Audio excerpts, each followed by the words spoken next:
Headlines हमारे इते अवासा अहम खबर शेयर कंदासीं। पीपल्स पार्टी चेयरमैन बिलावल भुट्टो सरदारी जी सरबराही में पीपी बलोचिस्तान जो अहम इजलास थियो है। अवासा खबर शेयर करे रहा है। इजलास में पीपल्स पार्टी लेडीज़ विंग की मरकजी सदर फरियाल टालपुर भी मौजूद हुई। इजलास दौरान बलोचिस्तान की सियासी और तंजीमी सूरत हाल के हवाले से ख्यालन की ॾे वठि थी है। तफ़सील मालूम कंदासीं।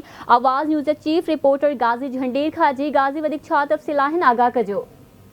जी बिल्कुल जी बिलावल हाउस कराची में पाकिस्तान पीपल्स पार्टी बलोचिस्तान जो अहम इजलास थियो है। बलोचिस्तान सां ताल्लुक़ रखंदड़ मुख़्तलिफ़ पार्टी अॻुवान बिलावल हाउस पहुता आहिनि, जिते इजलास की सदारत कई है पाकिस्तान पीपल्स पार्टी के चेयरमैन बिलावल भुट्टो सरदारी। अॼोके इजलास में पीपल्स पार्टी औरत विंग जी मरकजी सदर फरियाल तालपुर साहबा मौजूद थी। अॼोके इजलास में बलोचिस्तान अंदर मौजूदा इलेक्शन वारी सूरत हाल ते गौर विचार किया वियो है। अॼु पाकिस्तान पीपल्स पार्टी के चेयरमैन बिलावल भुट्टो ज़रदारी हिदायतूं जारी कयूं आहिनि पार्टी के बलोचिस्तान सां ताल्लुक़ रखंदड़ अॻुवाननि खे त हू पंहिंजनि इलाइक़नि में वञी आम चूंडुनि जी तैयारी करनि।